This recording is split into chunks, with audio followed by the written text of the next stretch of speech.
आज के प्रोग्राम में हमने पहली मर्तबा हजारों नौजवान तालिबात से आइंदा इलेक्शन में उनके वोट के हवाले से राय ली। हमने तालिबात से बाकायदा प्रिंटेड बैलेट पेपर के जरिए उनकी राय मांगी। 2 सवालात पूछे गए। क्या आप पंजाब गवर्नमेंट शहबाज शरीफ की परफॉर्मेंस से मुतमईन हैं? किसी भी प्रेशर के बगैर, किसी भी यूनिवर्सिटी के प्रेशर, एकेडमिक्स के प्रेशर या वैसे प्रेशर के बगैर का जवाब दीजिएगा। आपका नाम इसमें नहीं आएगा, सिर्फ आपने टिक मार्क करना है and then our team will collect it back. अगला क्वेश्चन जो उससे भी ज़्यादा अहम है, नेशनल लेवल पे है, आइंदा आम इंतखाबात में आपका वोट किस पार्टी के लिए होगा?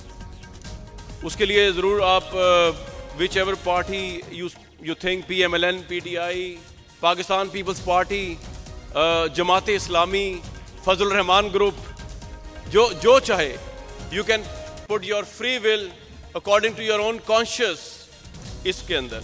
Please take few minutes and decide the destiny of your own self by your own hand and by your own conscious.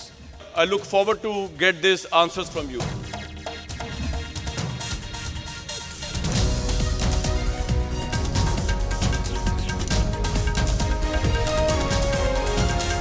इन अहम तरीन सवालात के दिलचस्प तरीन पोल का रिजल्ट जानिए प्रोग्राम में कुछ देर के बाद।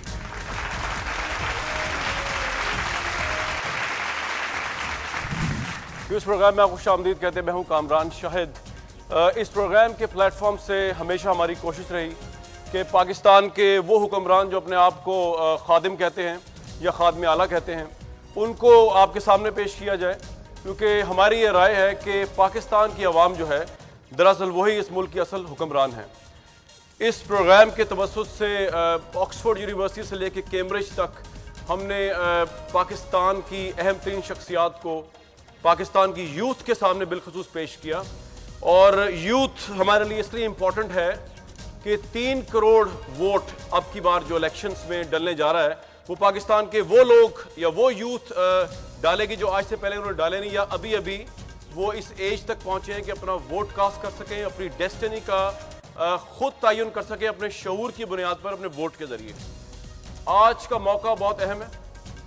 मैं जिस जगह पे खड़ा हूँ, Lahore college university for women, बहुत अहम जगह जहाँ पे मुख्तलिफ यूनिवर्सिटीज़ की स्टूडेंट्स मौजूद हैं। एक तो मैं उनका बहुत शुक्रगुजार हूँ, अपना टाइम यहाँ मैनेज किया, दिल की अथाह गहराइयों से मैं उनका शुक्रगुजार हूँ इस प्रोग्राम के प्लेटफॉर्म से। उससे भी बढ़ के आज हमारे साथ जो शख्सियत मौजूद हैं जिन्होंने एक दफ़ा फिर अपने आप को जवाबदेह किया, पाकिस्तान के शायद पहले वज़ीर आला है, बल्कि यकीनन पहले वज़ीर आला है, जिन्होंने अपने आप को पेश किया यूथ के टफेस्ट सवालात के सामने, अपनी क्रेडिबिलिटी, अपनी परफॉर्मेंस को उनके सामने वो जवाबदेह कर रहे हैं। वेरी वार्म वेलकम टू खादिम आला पंजाब जनाब शहबाज शरीफ।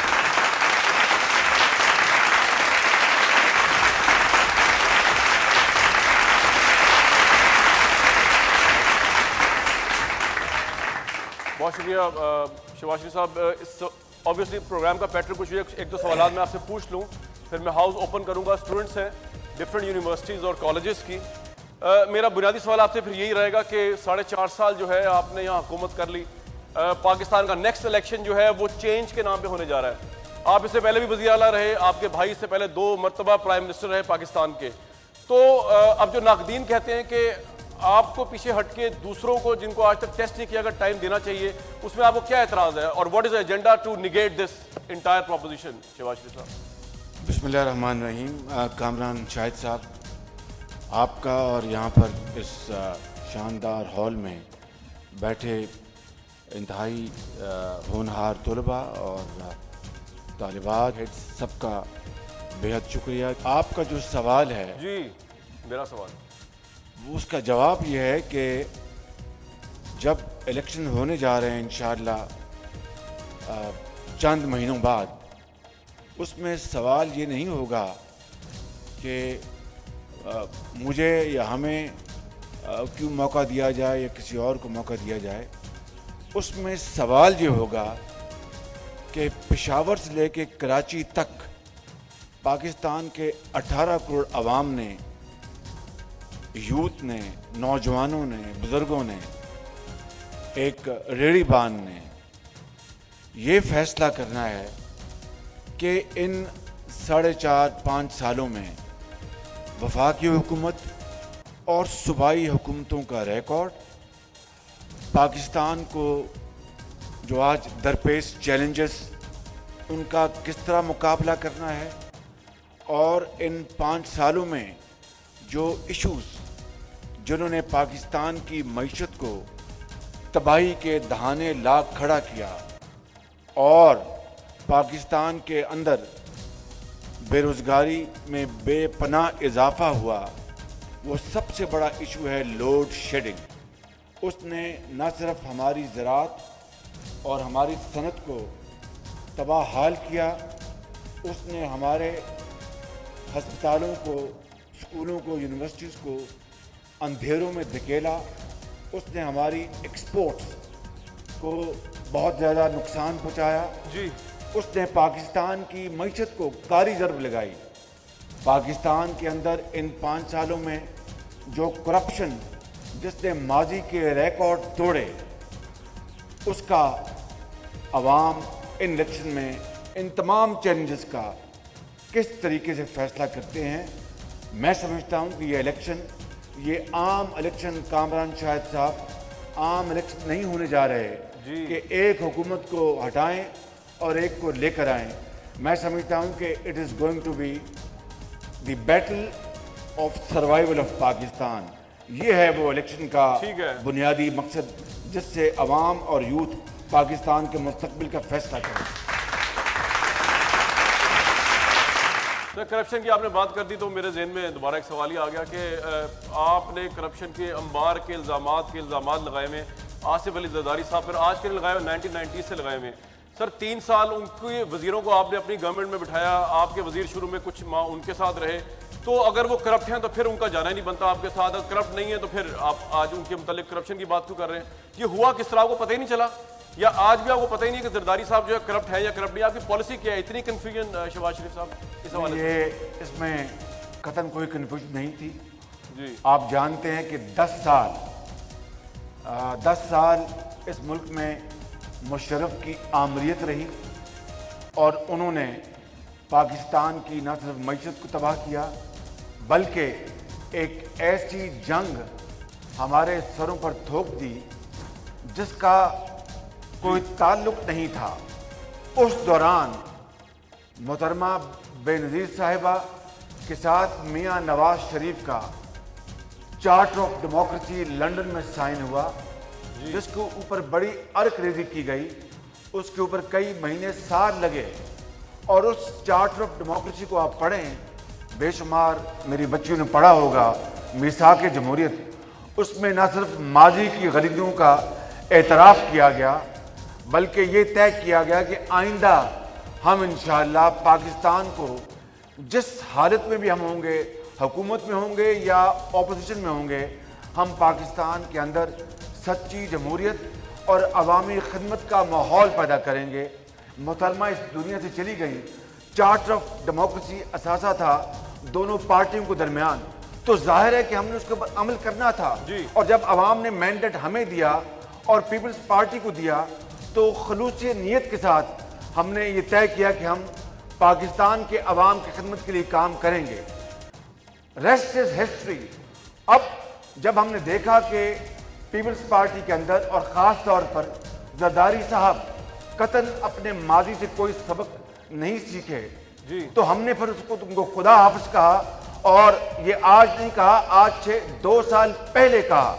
इसलिए आपको ये इल्म होना चाहिए कि जब लॉन्ग मार्च हुआ था तो जरदारी साहब उन्हीं जजेस को जो मुशर्रफ के क्रोनीज थे, जिन्होंने मुशर्रफ के इक़्तिदार को तवालत देने के लिए अपने ज़मीर का सौदा किया था, उनको हटाने के लिए, और असल जुडिशरी जिसको मुशर्रफ ने, जिनके कोर्ट को फाड़ा, जिनकी अदालतों को ताले लगाए और अदालतें उज़्मों को तार तार किया, उनको रिस्टोर करने के लिए कौन निकला था?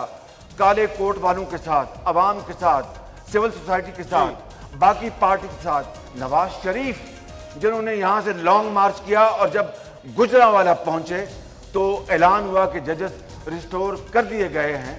तो आप रिकॉर्ड के साथ देखें कि हमने नेक नीति के साथ मिसाक जमहूरियत को, उसको इम्प्लीमेंट करने के लिए हमने ये किया था। और रही बात करप्शन की, 2 साल पहले हमने उनको खुदा हाफिज किया। मैं दिन रात उनकी करप्शन को, मेरी पार्टी की लीडरशिप उनकी करप्शन को बेनकाब करती है। अगर इस खादम, मैं एक बंदा नाचीज हूँ, एक गुनाहगार आदमी हूँ, हम इंसान फरिश्ते नहीं हैं, गलतियां इंसानों से होती है वगरना फरिश्ते कहलाएं। लेकिन मैं दावे के साथ इस हॉल को अंदर बैठे हुए हजारों बच्चों और बच्चियों को, मैं और टीचर को गवाह बनाकर कहता हूं कि अगर मेरे खिलाफ एक धेले का इन 4.5 सालों में करप्शन का सबूत ले आए तो इनका हाथ होगा, मेरा गरेबान होगा।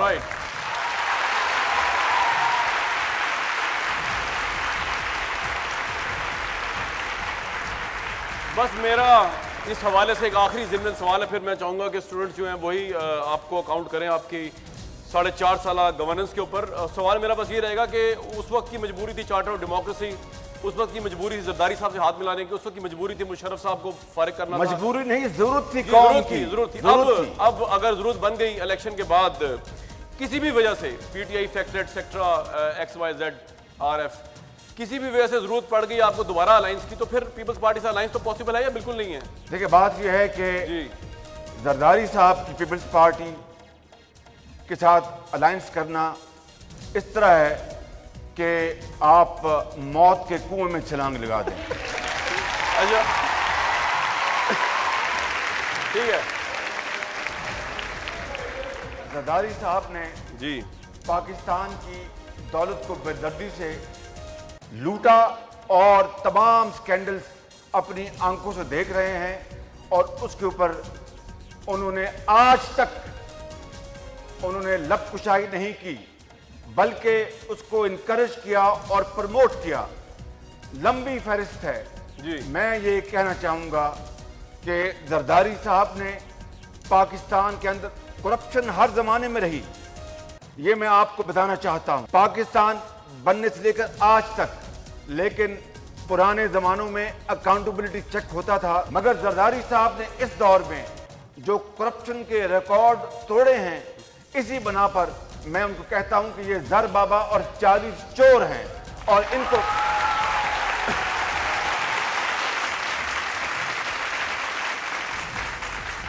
अच्छा जी, अब ऐसा करते हैं कि आपको हवाले करता हूं स्टूडेंट्स के, ये जिस सवाल का मैं आपको काइंडली कहूंगा उसको रिस्पॉन्ड कर दीजिएगा जी। I am from College of Home Economics and my name is Mumna Shaheen and my question is very simple. Can you please tell me that what your government is going to do in the future in regards to the division of metric and O levels, because that really confuse students for the future? Urdu में एक तो अंग्रेजी मेरी बड़ी week है, कोई बात नहीं। दूसरी ये है कि पाकिस्तानी कौम सर, सवाल बहुत सिंपल सा ये है कि जिस तरह मेरा छोटा भाई है, अब ज़रूरी पेरेंट्स की वैसे चॉइस ये होती है कि बच्चे O levels करें बिकॉज ऑफ आगे अच्छा उनको मिलता है, अच्छी यूनिवर्सिटीज़ में उनको एडमिशन मिल जाता है। बट बेसिकली हमारा मेट्रिक सिस्टम है, मैंने भी मेट्रिक किया और मैं मेट्रिक को ही सपोर्ट करती हूँ। तो आप HEC के उसके अंदर क्या चेंजेस लाएंगे कि हमारी ज़्यादा यूथ है वो O levels की तरफ से ज़्यादा मेट्रिक की तरफ आए, ताकि हमारी education system in itself strong हो? जी शिवा साहब, इसका मुख्तसर प्लीज जवाब दे दीजिए। वैसे आपकी तो पंजाब गवर्नमेंट, लेकिन फ्यूचर के लिए अगर आप कुछ कहना चाहें। और किसी बेटा, आपका सवाल बहुत जायज़ है और हिंदुस्तान की मिसाल हमारे सामने है। वहाँ पर O लेवल की और मेट्रिक सिस्टम की कोई तमीज़ नहीं है, वहाँ पर O लेवल नहीं है। मैं समझता हूँ कि इस मुल्क के अंदर जो हल है O level A level system को ख़त्म करके यहाँ पर मेट्रिक सिस्टम पूरे मुल्क में होना चाहिए। ठीक है जी, जवाब सर आ गया आपका, बिल्कुल सही। मेरी नजरें धोखा खा रही हैं, 4 मर्द बाकी बैठे हुए ख़वातीन में। आप 4 स्टूडेंट्स हैं लाहौर कॉलेज में? 4। चलो, ये तो बड़ी मॉडर्न प्रोग्रेसिव अप्रोच है जी। सवाल पूछे प्लीज। मेरा नाम अबीरा हैदर है और मैं Lahore College for women university से हूँ। जी, मेरा क्वेश्चन ये है कि सूबे में जो स्कूल्स हैं जो पहले से मौजूद थे, वहाँ पर शादी या दूसरी तकरीबात हो रही होती हैं, तो वहाँ पर तो नहीं कभी हुई शादी की तकरीब? नहीं, दूसरों में गाँव के जो इलाके होते हैं वहाँ पर, और वहाँ पर साजा की हाजिरी भी बहुत कम होती है, स्टूडेंट्स भी बहुत कम आ रहे होते हैं, तो वहाँ पर आपने कौन सी ऐसी पॉलिसी बनाई कि वहाँ पे उनकी जो अटेंडेंस है वो इम्प्रूव की जा सके, बजाय कि आप दानिश स्कूल बहुत ज़्यादा बना रहे हैं, आप एग्जिस्टिंग स्कूल्स पे क्यों नहीं बेहतरी लेके आ रहे? जी, बहुत अच्छी बात है, बहुत अच्छी बात है। Thank you. एक तो स्कूलों में शादी ब्याह मुकम्मल तौर पर ममनू है, अगर किसी ने वॉल्यूशन की है उसके खिलाफ कानूनी कार्रवाई होगी। नंबर 2, शादी ब्याह का टाइम पिछले दौर में रात के 2-2, 3 बजे तक जारी रहता था, कामरान शाहिद साहब एंजॉय किया करते थे, अब 10 बजे खत्म कर दिया गया। बिल्कुल ठीक है सर, खत्म कर दिया मेरे गया। भी रखिए आप अब सारी 10 बात, बजे- बिल्कुल सही। 10 बजे अब खत्म हो जाता है। जी, जी। कोई 10 बजे के बाद शादी ब्याह होटल्स में, शादी घरों में नहीं हो सकती। नंबर 2, शादी ब्याह पर गरीब आदमी बेचारा पिस जाता था, 10-10 खाने पकाता था, क्योंकि अमीर आदमी 100 खाने पकाता है। उसको 2 तोला सोना देने के लिए अपनी जो मूर्ति, जो उनकी जो प्रॉपर्टी थी, उसको वहां पर गिरवी रखकर 50,000 रुपए का कर्ज पकड़ के, जो उसकी नस्लें नहीं उतार सकती गरीब आदमी की, वो लाकर 10 जोड़े। तो और इसलिए 2 ये तोला ठीक है, ये सोना आपका देता पॉइंट था। सर वैलिड है बड़ा जी। उसको हमने 1 डिश कर दिया। बिल्कुल 1 सही। डिश खाना, चाहे अमीर आदमी है या गरीब आदमी है।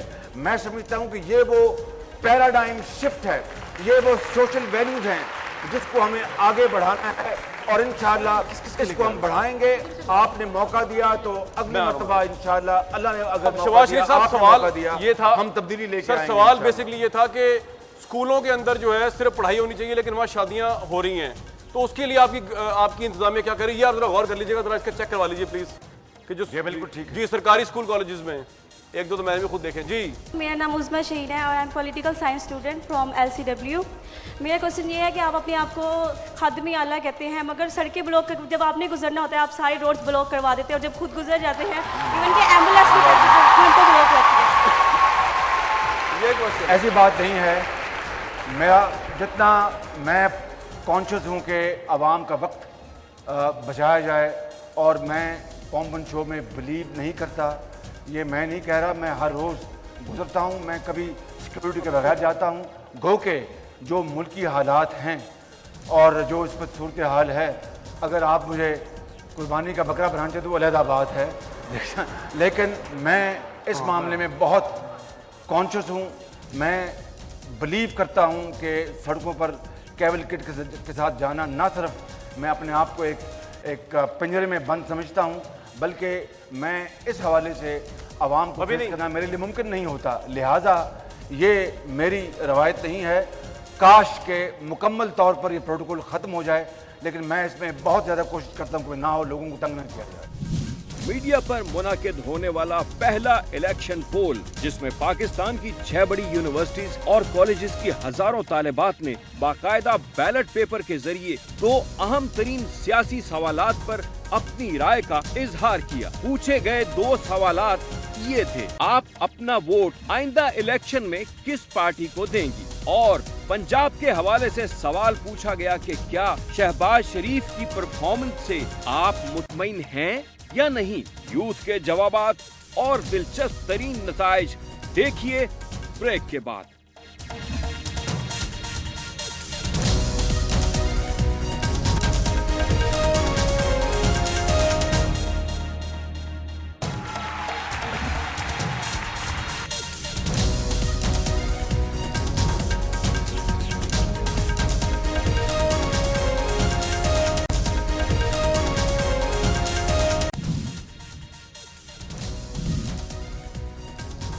मीडिया पर मुनाकिद पहले यूथ पोल के नताइज बहुत दिलचस्प रहे।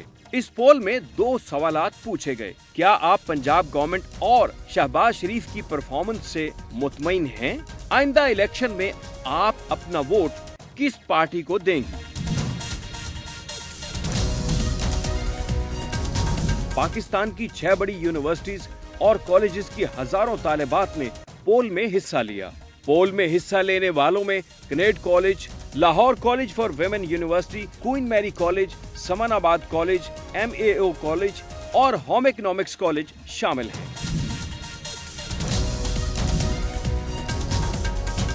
यूथ पोल के नताइज के मुताबिक 78% तालिबात शहबाज शरीफ की परफॉर्मेंस से मुतमईन नजर आईं, जबकि 22% तालिबात ने अदम इत्मीनान का इजहार किया।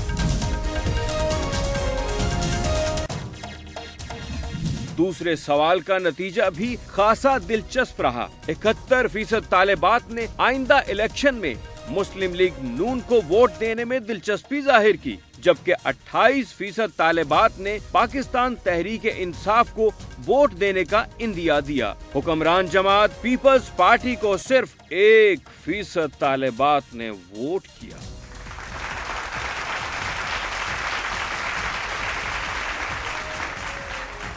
मेरा नाम रिदा फातिमा है, department of physics Lahore college से।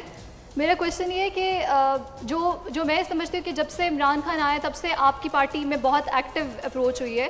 पहले laptops were not distributing and you people were never approach किसके लिए एक्टिव अप्रोच स्टूडेंट्स की, क्योंकि स्टूडेंट्स बेसिक जो है वेपन है इमरान खान का। तो I think you people are targeting the students, क्योंकि यूथ फेस्टिवल का आइडिया 1 साल पहले मैंने नहीं सुना था, ना मुझे पता था। फेसबुक इतना वास्ट मीडिया कि उसमें हर चीज़ प्रोमिनेंट होती है। बहुत शुक्रिया, बड़ा अच्छा किया आपने ये सवाल किया। Thank you sir. और मेहरबानी करके बेटा मेरा जवाब सुन लीजिएगा। जी जी जी। और जवाब प्लीज जवाब सुने। पहली बात तो ये है, अपने दिल पर हाथ रख के बताएं, पंजाब एजुकेशन एंडाउमेंट फंड पीफ, जिसके स्कॉलर्स इस यूनिवर्सिटी में भी हैं, मैंने वाइस चांसलर से पूछा, ये प्रोग्राम ना इस साल आया, ना पिछले साल आया, ना उससे पिछले साल आया, ये 4 साल पहले आया और ये पंजाब असेंबली ने इसका बिल मंजूर किया। इसकी अथॉरिटी है 10 अरब रुपए, 10 अरब रुपए इसका फंड है आज। और इसकी इनकम सालाना जो 1 अरब रुपया तकरीबन बनती है, उससे इस वक्त पंजाब में 40,000 बच्चों और बच्चियों को, जो कि इंतहाई ज़हीन हैं, इंतहाई काबिल हैं, मगर उनके पास लम्स में पढ़ने वाले बच्चों की तरह या फास्ट या नस्ट में पढ़ने वाले बच्चों की तरह उनके माँ बाप के पास वो वसाइल नहीं हैं। बड़ी मुश्किल से वो रोटी पूरी करते थे, मगर इंतहाई ज़हीन हैं। उन बच्चों के लिए पीफ 4 साल पहले मार्ज़े वजूद में आया और आज 40,000 बच्चों को सालाना 1 अरब रुपए की आमदन से इन 10 अरब रुपए के साथ वज़ाइफ दे रहा है। मुझे बताइए कहाँ है ये? नंबर 1। अच्छा जी, मैं हो गया ये सवाल। आपने कुछ करना पूछा, जरा इसका जवाब मैं दे दूं। जी सर, जवाब हो गया। नहीं हुआ ना मुझे। अब देखिए ना, योर टाइम। नहीं देखिए, नहीं मेहरबानी, मैं तो कह रहा हूं आप करें कंप्लीट जी। मेहरबानी। एक तो ये अर्ज करना चाहता हूं बड़े अदब से, 4 साल पहले मुझे तो नहीं पता था कि यहाँ पर पीटीआई जो है वो आएगी और अपना किरदार अदा करेगी। बड़े शौक से करें, उनका पूरा हक है, लेकिन ये तो 4 साल पुरानी बात कर रहा हूं, जबकि पीटीआई का मामला कुछ और था। नंबर 2, पंजाब के 4,300 स्कूलों में, 4,300 हाई स्कूल में, चाहे वो कोट सफदर रहीम यार खान है या अटक है या चिश्तियां है या भावलपुर है या लाहौर है या रावलपिंडी है, इन तमाम स्कूल्स में 5 अरब रुपए की सरमायाकारी के साथ आईटी लैब्स 2009-10 में लगाई गई। मुझे बताइए कि क्या ये इस साल लगी या पिछले साल लगी या उससे पिछले साल लगी? 5 अरब रुपए के साथ। और millions of boys and girls in स्कूलों से they turn out every year. मुझे बताएं कि रहीम यार खान जैसे इलाका, जो दूर दराज इलाका है, वहां पर जब वो अपनी इन आईटी लैब्स में बैठकर बुक्स डाउनलोड करते हैं, जरायद डाउनलोड करते हैं, साइंस और मैथ्स पढ़ते हैं, तो कितनी बड़ी ये पाकिस्तान के अंदर तालीम में तब्दीली है। ये मुझे बताएं, 2009-10 का प्रोग्राम है, ये आज तो नहीं बना। बिल्कुल। दानिश स्कूल की आपने बात की, चले सर, दानिश स्कूल की आपने बात की। दानिश स्कूल रातों रात तो नहीं बन गए। Daanish schools are the best education institutions in this country, as good as, better than Exton College, better than grammar schools. और आप मेरी बात सुन लीजिए बेटा, बात सुन लीजिएगा, क्योंकि आपका सवाल बड़ा चुपता हुआ था, मुझे जवाब देना बड़ा जरूरी है। उसमें दानिश स्कूल में कौन पढ़ते हैं? सिंगल ऑर्फन, डबल ऑर्फन, जिनके माँ बाप के पास ना कपड़ा है ना कुछ है, और वो अपने मोहल्लों और गलियों में दिन रात खाक छानते फिरते थे। उन बच्चों और बच्चियों को दानिश स्कूल ने सहारा दिया। आज आप दानिश स्कूल में जाएं तो वहाँ की जो स्कॉलर्स हैं वो एक्शन के बच्चों को मात करेंगे, वो नस्ट और फास्ट और लम्स के बच्चों को मात करेंगे। उन कॉलेजेस में उमरा के बच्चे पढ़ते हैं, दानिश स्कूल के अंदर गरीब तरीन बेवा और यतीम के बच्चे पढ़ते हैं। ये स्कूल आज तो तामीर नहीं हुए, ये 3-4 साल पहले तामीर होना शुरू हो गए थे, और आज पूरे जनूबी पंजाब में ये गरीब तरीन इलाकों में है। 16 दानिश स्कूल हजारों बच्चों और बच्चियों को जो यतीम है, बेसहारा हैं, अपने आगोश में लिए हुए हैं। और दानिश स्कूल अगर मैंने बनाया है, इसके ऊपर एतराज़ किया जाता है, तो क्या ये पाकिस्तान सिर्फ उमरा का हक है?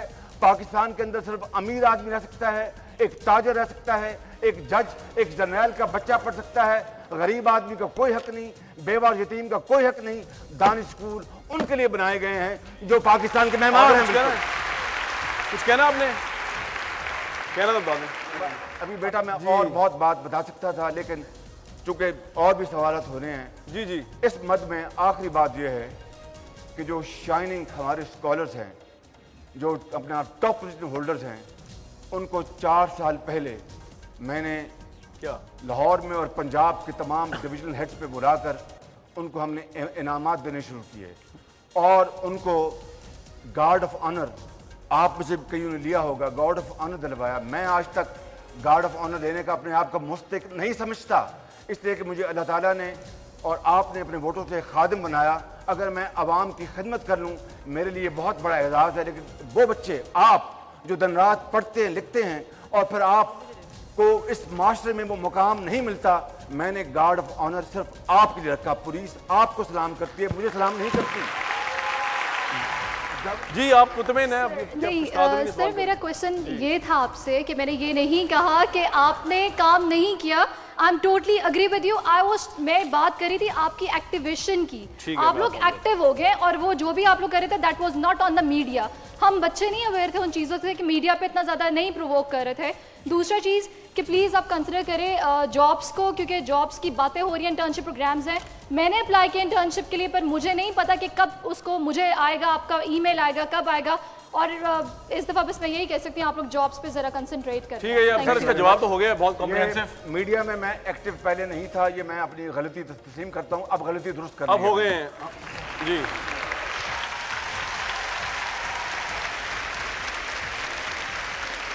अस्सलाम वालेकुम सर। सवाल मेरा नाम खदीजा आसिफ है। I am doing MPhil from zoology department. मेरा सवाल ये है कि जो आप 27 बिलियन रुपए मेट्रो बस पे खर्च करें, no doubt it's a beneficial for arts, लेकिन ये जो आप खर्च करें, हमारे पास सिर्फ 3 पॉपुलर यूनिवर्सिटीज़ है जिसमें यहाँ का हर स्टूडेंट पढ़ना चाह रहा है, PU, GC और LCWU। क्या इसके अलावा यहाँ पे इन पैसों से और यूनिवर्सिटी खुल सकती थी जहाँ हम मेरिट पे पढ़ सकें? बात की आपने, बहुत अच्छी बात की। देखिए कि माशरे में, सोसाइटी में हर महाज पर काम करना होता है, हर महाज पर। मैं आपको बताता हूं कि जो कॉलेजेस और यूनिवर्सिटीज़ की आपने बात की, 1976 के बाद पहली मर्तबा अब पंजाब में 4 मेडिकल कॉलेजेस खुल चुके हैं। पहली मर्तबा पंजाब में 4 वुमेन यूनिवर्सिटी का और इजाफा हुआ है। रावलपिंडी फातिमा जना यूनिवर्सिटी, इस खादम ने 1998 में उसकी बुनियाद रखी। आज जब दोबारा हमारा दौर आया है तो फिर 4 वुमेन यूनिवर्सिटीज और हमने इस दौर में हमने की। लेकिन उन यूनिवर्सिटीज में बच्चों को, आपको, बच्चियों को, असातिज़ा को, वाइस चांसलर्स को पहुंचाने के लिए ट्रांसपोर्ट नहीं होगी तो आप किधर जाएंगे? आप मुझे बताएं कि घंटों, टाइम इज मनी।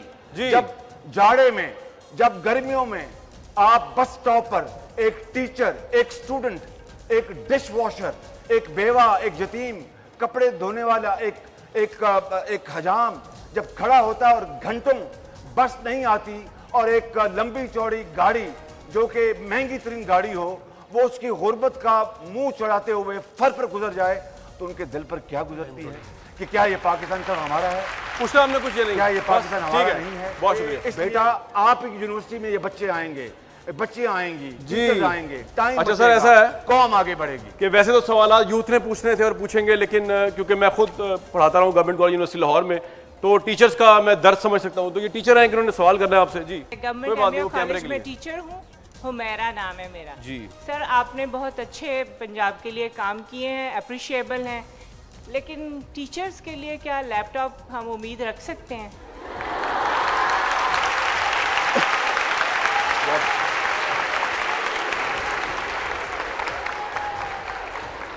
जरा कामरान साहब, जरा जी मैं आप अगला सवाल पहले ले लेते हैं।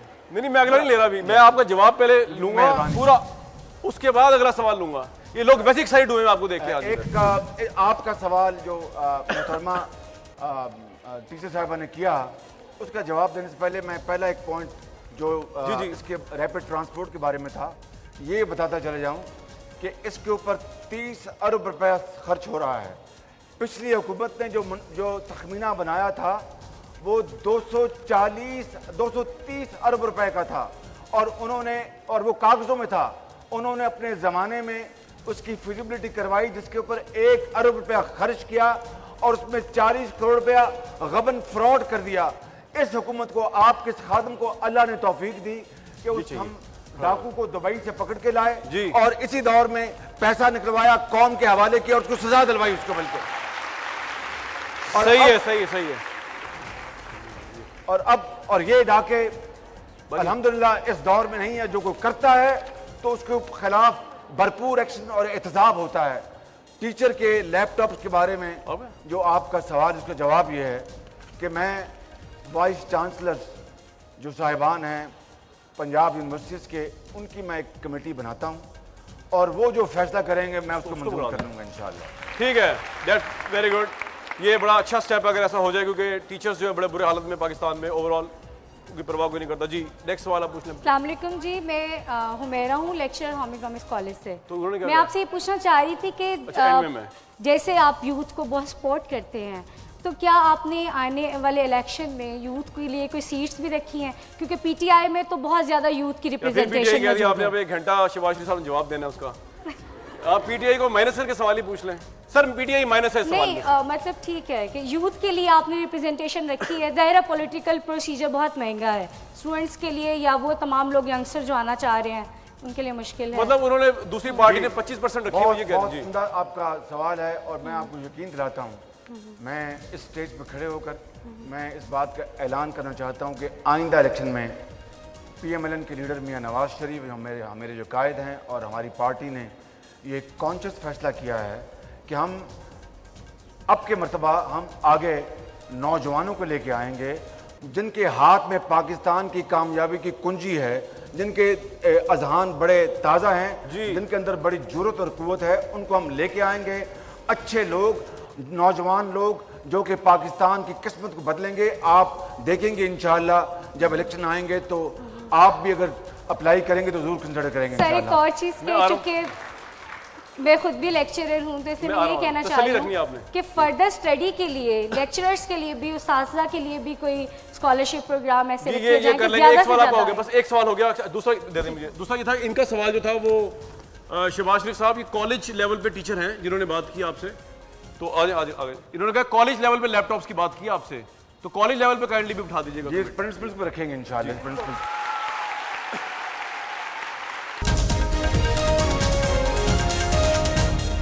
नेक्स्ट क्वेश्चन प्लीज जी।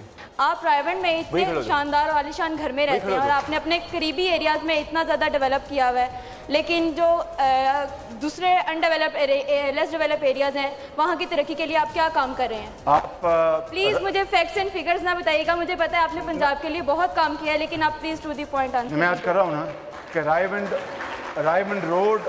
रायबंड जो मेन रोड है वो है जो टूटी हुई है, और जिसके ऊपर अब वहाँ पर पैसा लगाना बनाना बहुत दूरी था। वहाँ पर हर साल रायबंड में इज्तिमा भी होता है, इंडस्ट्री भी वहाँ पर। मैंने वहाँ पर उस रोड को नहीं बनाया इन 4.5 सालों में। मैंने शाहदारा में डेवलपमेंट की है, मैंने मुगलपुरा में डेवलपमेंट की है। सबसे पहले जो लाहौर में जो फ्लाईओवर बना वो मुगलपुरा में बना था मैंने, और उस तरफ कोटलखपत में डेवलपमेंट की है। अब जो अपना मिस्री शाह वहाँ पर डेवलपमेंट की है। रिंग रोड बनाया जो कि तमाम जो गरीब आबादी से गुजरता है, और आज अल्हम्दुलिल्लाह बहुत फर पर आप गुजरते हैं। लिहाजा ये जो आपका इल्ज़ाम है कि रायबंड रोड मैंने बनाया, ये इल्ज़ाम दुरुस्त नहीं है। हज़रत उमर फारूक के दौर में जब भी कोई सियासतदान आता था तो आने से पहले उसका ज़ाती सरमाया और जाने के बाद चेक किया जाता था, लेकिन आजकल के दौर में हम देखते हैं कि कोई भी सियासतदान आता है, अक्सर सियासतदानों के ज़ाती सरमाया आने से पहले कम और जाने से पहले ज़्यादा क्यों होते हैं? मैं आपको अपनी बात बताता हूँ कि पिछले दौर में भी और इस दौर में भी मैंने डे 1 से हमने अपने असासे डिक्लेयर किए हुए हैं। हर साल डिक्लेयर करता हूं और हर साल अपना इलेक्शन कमीशन को और इनकम टैक्स को वो उसकी गोशवारे जाते हैं। नंबर 1।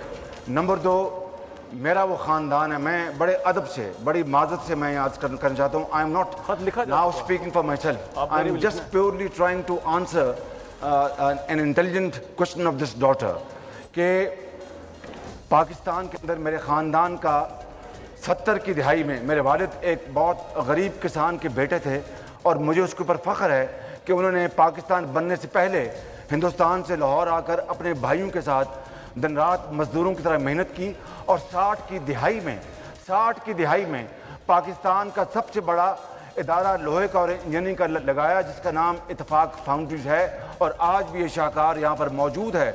उसको 2 जनवरी 1971 को जुल्फ़िकार अली भुट्टो साहब की कौमियाई जाने वाली पॉलिसी के ज़रिए उसको नेशनलाइज कर दिया गया और एक धेला कॉम्पनसेशन भी नहीं मिला, मगर 18 महीनों के अंदर कौमियाई जाने के 18 महीनों के अंदर मेरे वालिद और उनके भाइयों ने बगैर किसी खौफ खतर तमाम बाकी लोग जिनकी इंडस्ट्री नेशनलाइज की गई, कोई दुबई चला गया, कोई नॉर्थ अमेरिका चला गया, कोई लंदन चला गया, मेरा ख़ानदान मैं पढ़ता था गवर्नमेंट कॉलेज में, मेरी कोई कंट्रीब्यूशन नहीं है। अल्लाह ताला मेरे वालिद को और उनके भाइयों को उनको जन्नतुल फिरदौस में जगह था फरमाए। उन्होंने दोबारा भुट्टो दौर में 6 फैक्ट्रियां लाहौर में लगाई और उसका मिसाल आज भी मौजूद है। वो फैक्ट्री यहाँ पर काम कर रही है भुट्टो दौर के अंदर, जबकि सरमायादारों को और इंडस्ट्रीज को कहा जाता था कि ये लुटेरे हैं। मुझे बताएं कि जिसको सब कुछ चला जाए, इंडस्ट्री चली जाए, अकाउंट्स फ्रीज हो जाए, कारें चली जाएं, वो दोबारा यहाँ पर लगाएगा इंडस्ट्री? वो तो वहाँ जाए, वो तो सारी उम्र नहीं लगाएगा कि मेरे बाप की तौबा में ये पाकिस्तान हमारा है। मेरे वालिद ने कहा कि चाहे दोबारा, उनको कहा लोगों ने कि ये दोबारा नेशनलाइज भुट्टो कर लेगा, उनका एक दफ़ा नहीं 100 मरतबा कर ले, मैं उस मालिक के कब्जे में मेरी जान है, मैं यहाँ पर हूँ, मैं ये अमल यहाँ पर करूँगा और मैं पाकिस्तान में रहूँगा और पाकिस्तान की इंडस्ट्री के लिए, रोज़गार के लिए मैं अपनी जान लड़ाऊँगा। फिर दोबारा दौर आया मोहतरमा बेनज़ीर भुट्टो साहब का। जॉनसन जहाज़ आपके सामने है, 1 साल कराची खड़ा रहा 1989 में, करोड़ों रुपए का उस पर नेशनलाइजेशन नहीं हुई बल्कि उसके बगैर हमारी इंडस्ट्री को बंद कर दिया गया। मैं आज यहाँ पर आपके सामने हूँ, इस मुल्क में हूँ। ये जो मैंने तारीख बताई है, दूसरा कोई सियासी घराना बता दें आप जिसके साथ ये चीज़ कभी तारीख में दोहराई गई हो, कतई नहीं। लेकिन ये कोई बड़ाई की बात नहीं है, ये पाकिस्तान, ये सब कुछ अल्लाह ताला की देन है। हमें पाकिस्तान को लौटाना है, उसके लिए मैं अपनी जान भी लड़ा दूंगा, पाकिस्तान की भरपूर खिदमत करूंगा। प्रोग्राम में नौजवान तालिबात के तुंदो तेज सवालात का सिलसिला जारी है। देखिए ऑन द फ्रंट कल रात 8:03 पर सिर्फ दुनिया न्यूज पर।